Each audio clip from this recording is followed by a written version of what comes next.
സർക്കാരിന് ഇതിൽ യാതൊരു പങ്കുമൊന്നുമില്ല, CPM യാതൊരു പങ്കുമില്ല.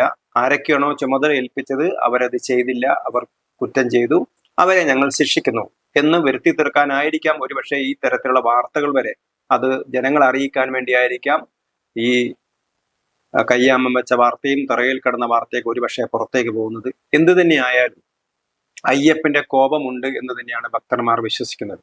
കാരണം 2018 ഇവരെന്താണ് ചെയ്തത്? ഒരു സുപ്രീം കോടതി വിധിയുടെ മറവിൽ സുപ്രീം കോടതി ഒരിക്കലും യുവതികളെ ബലം പ്രയോഗിച്ച് അവിടെ കൊണ്ടുവരണം എന്നൊന്നും പറഞ്ഞില്ല. ആരും സ്വമേധയാ ആരും ശബരിമലയിൽ സന്ദർശിക്കാൻ ഒരു യുവതിയും എത്തിയിരുന്നില്ല. പക്ഷേ വിശ്വാസികളല്ലാത്ത ആളുകളെ കേരളത്തിന് പുറത്തുനിന്ന് പോലും കൊണ്ടുവരികയാണ് ആര് ചെയ്തത്? ഈ എക്സിക്യൂട്ടീവ് ഓഫീസറും ദേവസ്വം ബോർഡും ഒക്കെ ഉൾപ്പെടുന്ന CPMന്റെ നേതൃനിരയുള്ള ആളുകളാണ് ഇതൊക്കെ ചെയ്തത്.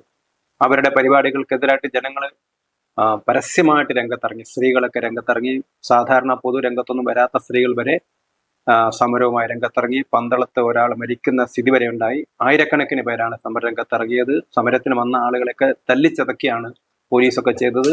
ആ പോലീസുകാരന്റെ പിതാവൊക്കെ, ഇതിനൊക്കെ നേതൃത്വം നൽകിയ ആളുടെ പിതാവൊക്കെ ഇതിനകത്ത് ഭരണസമിതിയിലുണ്ട് എന്നുള്ള കാര്യങ്ങളൊക്കെ ജനങ്ങൾക്ക് അറിയാവുന്നതാണ്.